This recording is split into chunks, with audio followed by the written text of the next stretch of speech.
So President Trump made an absolutely insane decision that's simply not his to make, but he made it anyway. He tweeted it in classic Trump fashion. This is in the Hill.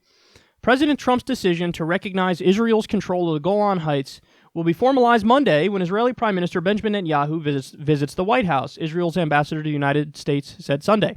Ambassador Ron Dermer made the announcement at the opening night of this year's American-Israel Public Affairs Committee, AIPAC, conference in Washington, D.C., after having been asked about the threat Israel faces from Iran and Syria. Quote, if we're going to talk about Syria, I think it's important for me to thank President Trump for recognizing Israeli sovereignty over the Golan Heights, Dermer said to applause from the crowd.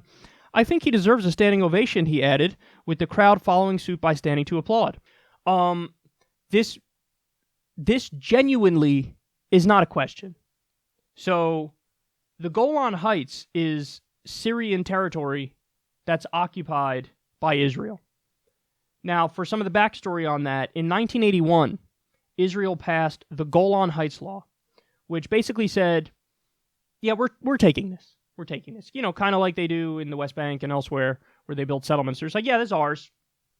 It's ours. But what happened in response is the UN stepped up and declared it, quote, null and void without international legal effect. That was United Nations Security Council Resolution 497. They said, no, you can't do that, so it's not internationally recognized. That's still Syria. Now, when you look at the history of it, it was part of the Ottoman Empire back when the Ottoman Empire existed. Then it was transferred when the Ottoman Empire broke up to French control in 1918. And then when that mandate terminated in 1946, it became part of the newly independent Syrian Republic. So that's what it is. Since 1946, it's been Syria. It's still Syria. And then here's a fact about this that I found absolutely stunning because it flips Israel's logic right on its head. Their argument is, well, no, we have to maintain control of this for defensive reasons, bro. We'd be under attack, bro. If we don't fucking fall, we gotta hold this area, bro. We gotta steal land because we're under attack, bro. That's their point. Their whole point is that, sorry, that was really loud. But since the beginning of the Syrian civil war, the eastern Golan Heights is a hotbed of fighting between the Syrian army and the rebel jihadists that they're fighting. So Israel is taking a position of, no, this is not Syria. We're against Syria, and of course, by extension, the Syrian army in this area. So we're going to take this land and de facto align with the jihadists who are fighting the Syrian government. And a story that came out a while ago, which is now put into context and makes a hell of a lot more sense, is that Israel is quite literally treating Al-Qaeda fighters who are wounded in the Syrian civil war. You see how politics makes for a strange bedfellows? Oh my God, the jihadists are fighting the evil Syrian Assad regime. Well, we're against the Assad regime, and we have land disputes with them, as in we just took their land. So de facto align with Al-Qaeda? Why not? Fuck it. Who cares? Our land. Our land. And thank you, President Dipshit McAdderall, for proving it's our land. The United States has nothing but utter disdain for international law in every way imaginable, between what we're doing in Syria, what we're doing in Venezuela, and elsewhere. And it's honestly comical. And when you do this, and you know what happened in response to this also?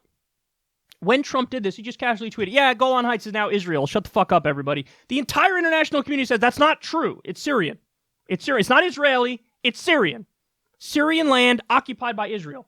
In response to this, immediately, Russian government comes out and says, okay, you want to play that game? We annexed Crimea. That's ours. Now, what rationale, what logic do you have to say that that's not the case when you just did the same goddamn thing for Israel in Syria, in the Golan Heights? Hey, you started this. We didn't start it. You started it. You said, it's their land. And why? Because they're our ally, and we determine it is. Well, Russia goes, okay, so Crimea is supposed to be Ukrainian. Now it's ours. How you like them apples? You started the precedent. We're just following suit. So there are so many unintended consequences when you have fucking corrupt idiots running the U.S. government and running the the Israeli government. And also, by the way, Netanyahu was indicted on corruption charges, and many commentators have pointed out this looks like an attempt to try to shore up Netanyahu's base, because he's under political scrutiny right now. So by Trump doing this hands him what's viewed as a political victory in Israel, and it kind of takes the focus off of the corruption. So hilarious. Some people thought that Trump would be good on the issue of Israel and would maybe get a peace deal with the Palestinians. And no, Trump is, whoever's the last person in the room pressuring him is who Trump listens to. That's what happens.